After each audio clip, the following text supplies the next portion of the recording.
exist in a world where the very concept of space is measured not by sight, but by the vibration and density of the icy slush that humans call the ocean. You are a 6-ton monolith of muscle, blubber, and cold intelligence gliding through the Antarctic twilight. Your body, clad in ink-black skin, senses every fleeting change in water pressure, every microscopic spark of coal seeping through the depths of the sea. You slowly rise to the surface, and the silence of the polar night is shattered by the sharp, wet exhale of your blowhole. This sound, powerful "whoo," is not just a mechanical act, it is a release of hot steam that instantly crystallizes in the freezing air, leaving behind a trail of salt, old fish, and ozone. You inhale the prickly air, and it burns your internal tissues, reminding you that you are a guest in the aerial environment, but an absolute master in the abyss. Your eyes, located just below the characteristic white patches, catch only blurred contours of drifting ice flows, resembling ghostly castles whose foundations vanish into impenetrable blackness. But you do not need sight to know the truth. Inside your head, in the forehead area, a fatty lens, your melon, pulses, focusing ultrasonic pulses. You send out a series of clicks, click, click, click, and the world around you blooms in your mind in minute detail. You see the porosity of the ice above you, hear the tectonic plate groaning deep below you, and feel the rhythmic beating of the hearts of your family swimming in a strict wedge behind you. Your skin is a complex sensory organ. You feel the water molecules flowing around your dorsal fin, which reaches nearly 2 meters in height, creating micro-eddies that you use to adjust your course. The water here tastes of metal and antiquity. It is bitterly salty, with an aftertaste of plankton and iodine. You feel your heart beating slowly and powerfully, driving oxygen-rich blood through massive arteries, warming your brain and vital organs. Your thoughts flow not in words, but in images and sensations. You remember the taste of fatty salmon in northern latitudes and compare it with the bland aftertaste of the seal blubber you are destined to obtain today. You sense the presence of your mother, the matriarch of the pod, by her characteristic low-frequency hum that vibrates in your jawbone. She transmits a signal of calm, but within that calm is hidden a will of steel. You feel your pectoral fins, your rudders, quivering with tension as you enter a zone of strong current. The noise of the water in your ear openings resembles the continuous roar of a distant waterfall. You dive deeper into the zone of absolute darkness, where the pressure begins to gently squeeze your ribs and the sounds of the outside world fade, giving way to the internal dialogue of your organism and the ocean. You are the element itself, embodied in the form of the perfect predator. You switch to active search mode, and your body responds with an instantaneous mobilization of all resources. The rhythm of your movements accelerates. Now your fluke performs powerful vertical strokes, each pushing you forward with the force of a hydraulic press. You hear the water hissing as it tears off the tips of your fins. Ahead, at a distance of 3 kilometers, your echolocation has felt something special, a dense object on the surface of a drifting ice flow. You change the pitch of your whistles, sending your kin a coded message that sounds like the sharp, intermittent creak of an old door. This is the signal for the hunt. You feel the entire pod realign in unison, forming a flawless combat formation. You move so close to each other that your sides almost touch, creating a single hydrodynamic field. You sense the smell of fear beginning to seep into the water from the surface of the ice flow. This is not a metaphor. The seal above is secreting stress hormones, and your sensitive receptors in the oral cavity catch these chemical signals. The taste of the water changes, it becomes tart, exciting. You imagine how its small heart is pounding in its chest, how it presses against the cold snow, hoping to become invisible. But to you, it is a bright thermal spot against the background of the icy void. You approach the ice floe at a critical distance. You see it from below as a massive, irregular disk blocking the light. Your task is to coordinate the synchronized surfacing maneuver. You give the command through a series of short pulses that vibrate in the water like electric shocks. You feel the pressure building up inside you. You are ready to release the accumulated energy. You dive to a depth of 20 meters, group up, and at the matriarch's signal, rush upward, side by side. Your eyes record how air bubbles torn from your skin turn into a silvery veil. The sound grows. It is the roar of displaced mass of water that sounds like an approaching avalanche. A split second before breaking the surface, you feel your body overcome the resistance of the boundary between environments. You burst onto the surface as a single wall, creating an artificial tsunami. You see this huge lead-gray wave crash onto the ice floe with a roar, crushing it downward, breaking the icy edges with the sound of shattered glass. You hear a desperate splash. The seal is washed away. The water around boils with turbulence. Foam clouds your vision, but you orient yourself by the sound of the body falling into the water. In your ears is the ringing from the impact of the wave against the ice, and in your lungs is fresh, icy air mixed with spray. Now the prey is in your element, and the game moves to a new level. The seal is in the water, and the world turns into an arena for your absolute dominance. You do not attack immediately. Strategy is more important than brute force. You hear it desperately slapping its flippers against the water, trying to find a footing, but you create a downward current beneath it by slapping your tail on the surface. This sound, a deafening crack like a cannon shot, disorients the victim. You pass under it so closely that you feel the warmth of its belly with your back. Your thoughts are cold and calculating. You analyze its trajectory, predicting every movement. You see its bulging, terror-filled eyes through the water.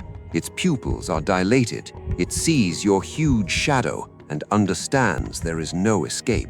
You emit a long, triumphant whistle that turns into a low growl. Your kin circle around, creating a living barrier of bubbles and sound waves that give the seal an acoustic shock. You feel the taste of adrenaline in the water, bitter and sharp. Your breathing becomes deeper. You prepare for the decisive strike. You feel your jaws, equipped with powerful conical teeth, involuntarily clenching and unclenching in anticipation. The matriarch allows you to strike the first blow, not to kill, but to stun. You pivot with your whole body, using your mass as a ram. The blow hits the victim's side. You feel its ribs crunching under your pressure.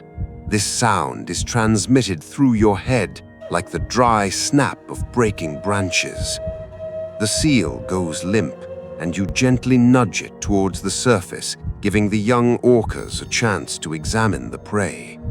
You feel pride for your pod, for the precision of the maneuver. Your stomach tightens with hunger, which has now turned into a tangible pain. Finally, the signal is given. You open your mouth, and cold water rushes in, washing over your gums and tongue. You close your jaws on the flesh, and the taste of warm, iron-rich blood explodes on your receptors. This is the most vivid moment of existence, the triumph of life through death. You feel the fibers of meat tearing under your teeth, the fat melting in your mouth, bringing instant relief and a surge of primal power. The sounds of tearing flesh underwater seem like the most beautiful melody to you. After the feast, you slowly surface to take a long, calm breath. The ocean around you is stained in crimson tones that quickly dissolve into eternal blackness. You are full, you are strong, and you are ready to continue your endless journey through the icy deserts, knowing that you are the pinnacle of this world. Your thoughts quiet down, turning into the steady rhythm of tail movement and heartbeat. You descend deeper, leaving behind the crimson stain that invisible currents have already begun to stretch into thin, ghostly ribbons. Now your body is filled with a heavy, spreading warmth from the digested prey, a sensation that seeps into your blubber like molten lead. You feel every calorie transforming into pure kinetic energy, coiled and ready to snap at your command. The ocean here, at a depth of 50 meters, feels as thick as tar, pressing against your flanks with a comforting, familiar weight. Sounds change in this realm. The high-frequency clicks of your kin bounce off the thermocline, the invisible barrier between water layers of different temperatures. You feel this barrier with your skin as a sharp transition from a stinging chill to a relative velvet softness. Your thoughts wander through the intricate labyrinths of genetic memory. You remember these migration routes because they were sung to you by your mother, and to her by her mother before. This is the acoustic map of the world, where every water slope and every trench has its own unique resonant fingerprint. You hear the distant mourning groan of humpback whales passing hundreds of miles away.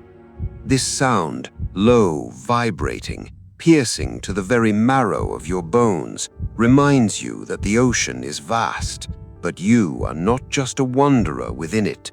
You are its regulator. Your blowhole is tightly sealed beneath the surface, yet the receptors in your oral cavity continue to analyze the chemical composition of the water. You taste the tang of iron, the sharpness of sulfur, and the faint traces of distant underwater volcanic eruptions. Your movement becomes a form of meditation. You barely move your massive pectoral fins, which look like two heavy oars in the dim light. You feel the water passing through your slightly parted jaws, washing over the rows of your teeth and cleaning them of the remnants of the recent hunt. In your mind, images of other places surface, warm lagoons where the water smells of salt and sun-baked sand, and narrow fjords where the echo of your clicks returns instantly, striking against granite walls. You hear one of the adolescents in your pod beginning to misbehave, emitting a series of sharp, meaningless sounds like the cracking of old plastic. You respond with a stern, short impulse that vibrates through his jaw, forcing him to fall back into line. Discipline is life. You feel the water pressure mounting as you decide to drop even lower into the zone where the sun's light finally flickers and dies. Here, sounds become clearer, stripped of surface interference. You hear the snapping of shrimp, the whisper of sand shifting on the seabed, and the quiet sighs of currents curving around subaquatic mountains. Your heart beats rhythmically, one strike, a long pause, then another. You conserve oxygen, slowing your metabolism to a crawl. In this state of half-sleep, you become almost invisible to the radars of other creatures. You are a shadow gliding through. You abruptly change direction, feeling a barely perceptible acoustic signal from the matriarch. She has detected something new, not a single prey animal, but a strange anomaly in the water column. You accelerate, and the noise of the water around your head turns into a rising hiss. Your muscles, heated by internal energy, work with the power of industrial turbines. You enter an area where the ocean floor drops sharply into a bottomless abyss, and here you encounter a noise you have never felt before. It is not a living sound. It is the mechanical, jagged grinding of the propellers of a massive ship located far beyond the horizon. Even though the vessel is miles away, its vibrations carry through the water for colossal distances. This sound causes you almost physical pain. It clutters your ether, interfering with the fine tuning of your echolocation. You feel a dull, burning irritation rising within you. This is a foreign invasion of your harmony. You emit a series of powerful, low-frequency cries, attempting to outshout the iron monster. Your pod takes up the cry. Your collective voice vibrates in the water so strongly that small fish nearby fall into a trance and begin to sink slowly to the bottom.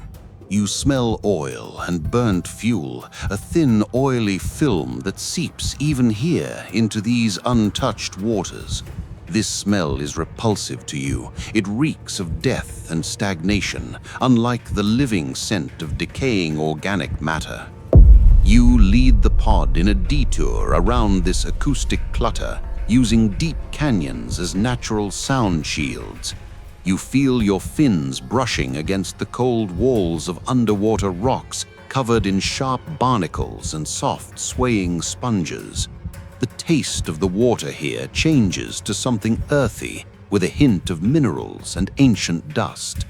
You notice a strange glow ahead, bioluminescent organisms disturbed by your passage.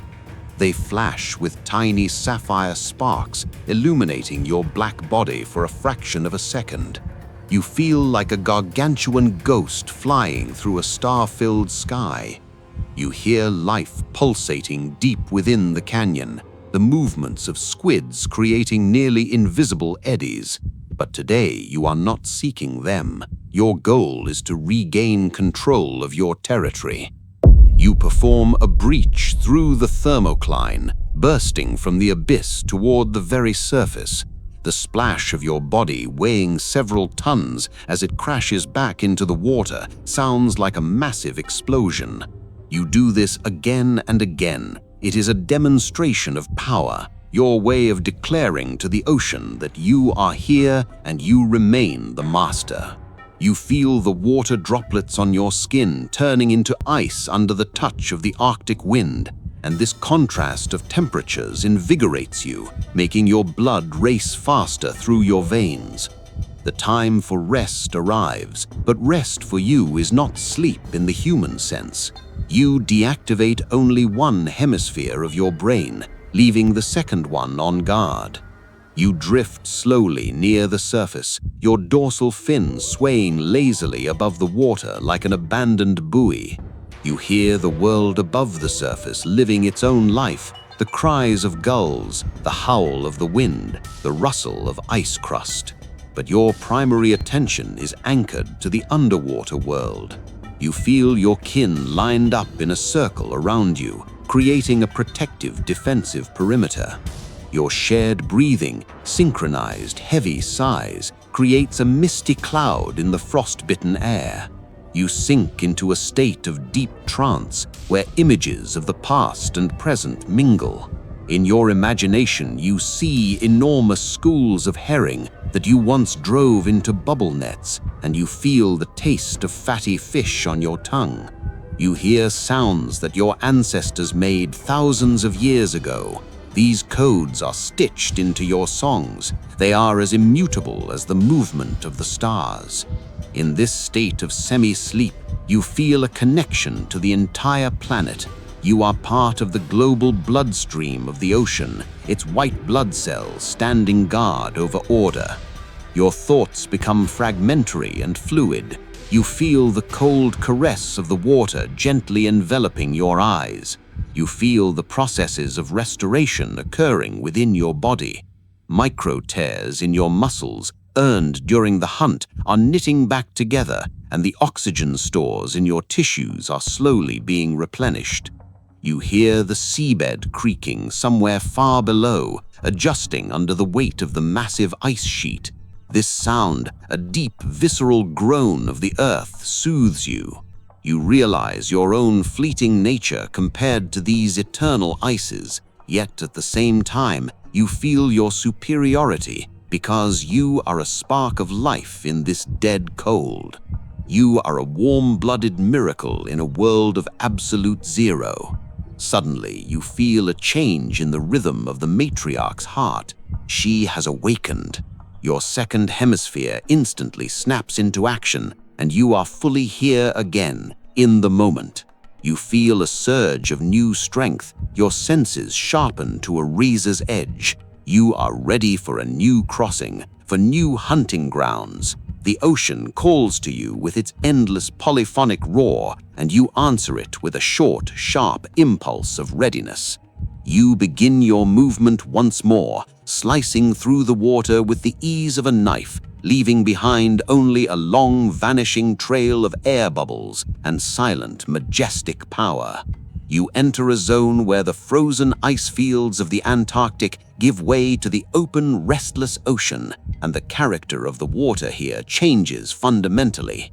It becomes more alive, more turbulent, filled with chaotic eddies that you feel in every single cell of your massive body. The roar of the surf crashing against distant, jagged, rocky shores reaches you as a dull, continuous roll of drums vibrating through the liquid space. You feel powerful bottom currents passing beneath your belly, bringing scents from the southern seas, the aroma of blooming plankton, and the pungent smell of iodine-rich sponges. You catch a specific trail left by large whales, a chemical signature that tells you of their passage hours ago. Your echolocator now operating at its maximum capacity, probing the vast space for kilometers ahead with invisible fingers of sound. You send out a series of clicks that sound like rapid-fire machine gun bursts, trr, trr, trr, and you catch the crisp reflections from enormous schools of herring. These fish move as a single shimmering silver shield, and the sound of their scales rubbing against one another reminds you of the rustle of dry leaves in the wind. Your jaws involuntarily clench, you feel thick saliva beginning to pool in your mouth, and the receptors on your tongue are already anticipating the fatty, oily taste of the fish.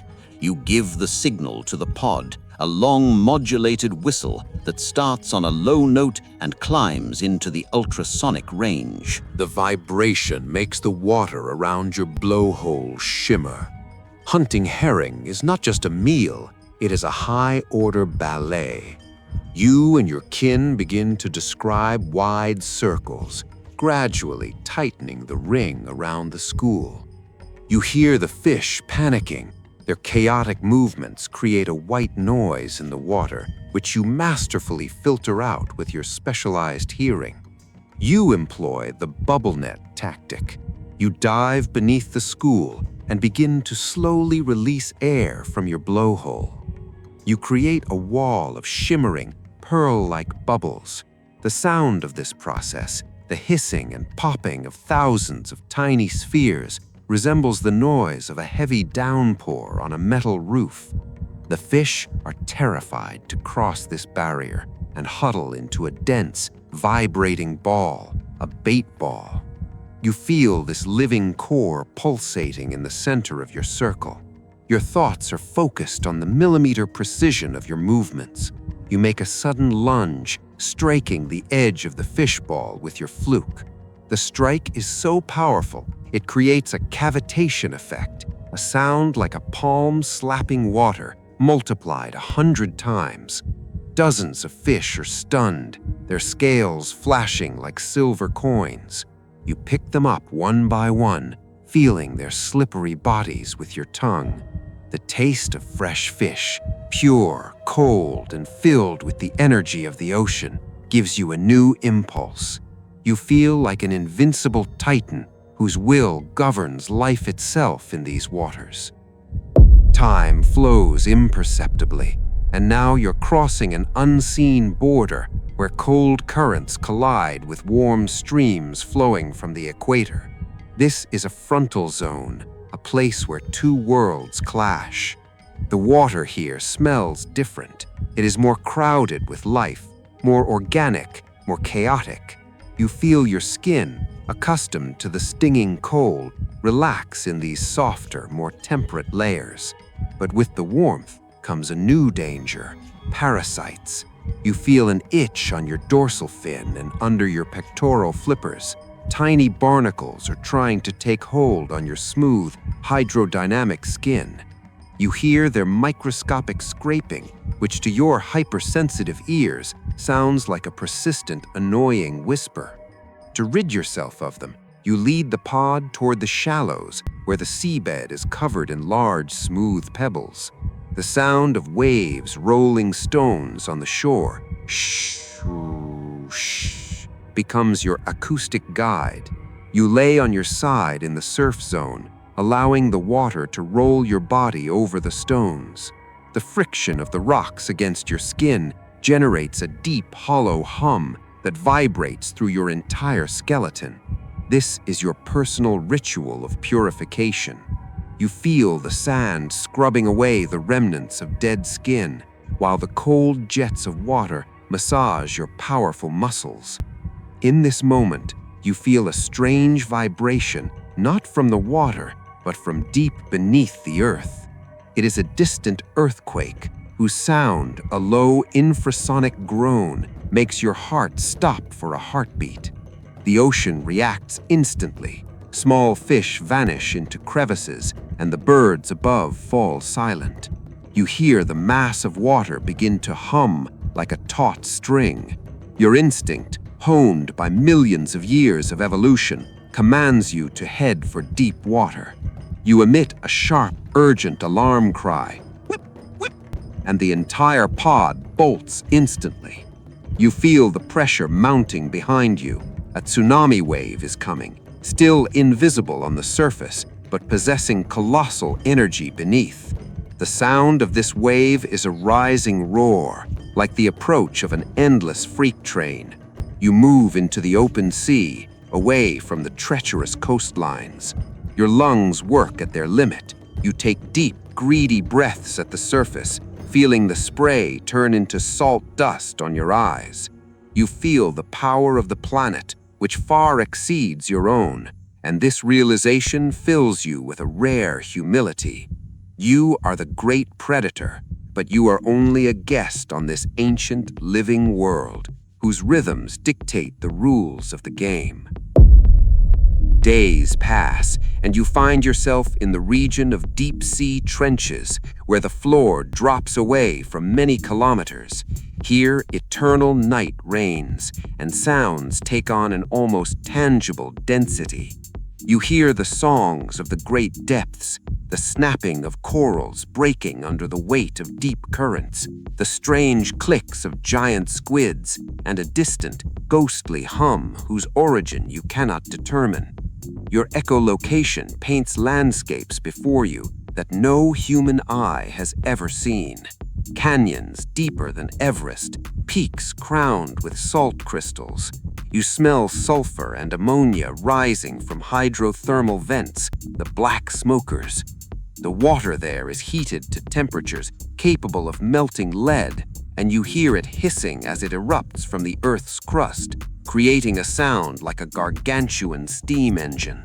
You keep a safe distance, feeling the thermal radiation with your sensitive nerve endings. In your mind, an image of the abyss is born, a place where life exists by different laws, where there is no sun, only pressure and sound. Suddenly, you detect a sound that makes you freeze.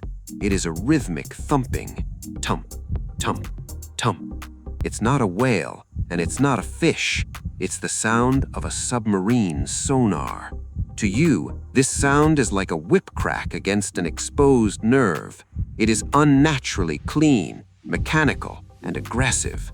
Each pulsation causes you sharp pain in the area of your melon, distorting your perception of reality. You lose your orientation in space. The echoes from your own clicks get entangled with this artificial noise. You begin to thrash, your tail striking the water in a chaotic rhythm, creating useless splashes. You hear your kin exchanging short, terrified cries in the panic. The matriarch takes the lead. She emits a long, soothing drone that cuts through the mechanical thumping. You focus on her voice, using it as a lifeline. You close your acoustic filters as much as possible and follow her vibrations. You move away, far from this source of agony. Gradually, the sound fades, turning into a distant, barely audible echo. Your breathing levels out, and the taste of the water becomes familiar again, salty and clean. You realize that the world beyond the ocean is full of strange and dangerous things, and your only salvation is the unity of your pod and the ancient wisdom of your ancestors. Your journey reaches its apex as you return to your ancestral domains, the quiet, frozen bays of the north. Here, the air smells of fresh snow and absolute silence. You glide beneath a thin layer of young ice, Neelas, which, as you pass, emits a delicate, melodic tinkling like the sound of shattering crystal. This sound is the greeting of your home. You feel your body slowing down, aligning with the majestic rhythm of the Arctic. Your thoughts become clear and transparent like the water around you. You realize your path, thousands of miles traveled through storms and calms, through hunts and rests. You feel your connection to every creature in this ocean, from the tiny krill to the colossal blue whales. You are part of the great cycle, the endless chain of life and death. You hear the ice above you breathing, expanding and contracting under the influence of the tides. This creaking is the voice of the planet itself, and you sing along with it in a low, barely perceptible hum that vibrates in your throat. You emerge at the surface in a small leads. Around you is only the vast snow and the setting sun, which paints the world in colors of copper and gold. You inhale this frosty air, and it fills your lungs with purity and peace. Your exhale creates a rainbow cloud of ice sparks above you. You look at the stars beginning to peek through the darkening sky, and feel that they are the same lights in the abyss as your kin in the ocean. In your memory, all the moments of this long saga resurface. The taste of your first prey, the warmth of your mother's side, the fury of the storm, and the grace of the silence. You are ready for the long winter, ready for new trials, because you are the Orca. You are the mind of the ocean, its will and its voice. You submerge back into the water, and your body merges with the blackness of the deep, leaving only expanding ripples on the surface. Your song will echo here forever, intertwining with the noise of the waves and the groan of the ice, as long as the world itself exists. Your heart beats, powerful, steady, in unison with the pulse of the earth. You are home. You are free.